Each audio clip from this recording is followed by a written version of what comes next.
లేలే బాబా నిద్దురలేవయ్యా,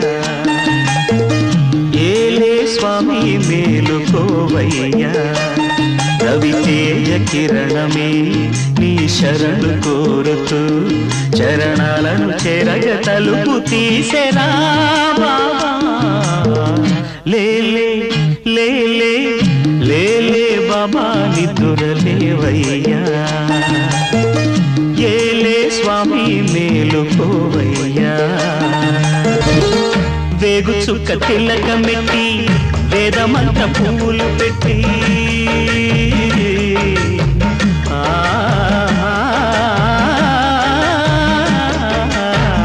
వేగు చుక్క తిలకమెట్టి వేదమంత్ర పువ్వులు పెట్టి పాదసేవ చేసుకునే వేడ దాటిపోయెనని ప్రశ్న వేయకుంటే మంచిదే.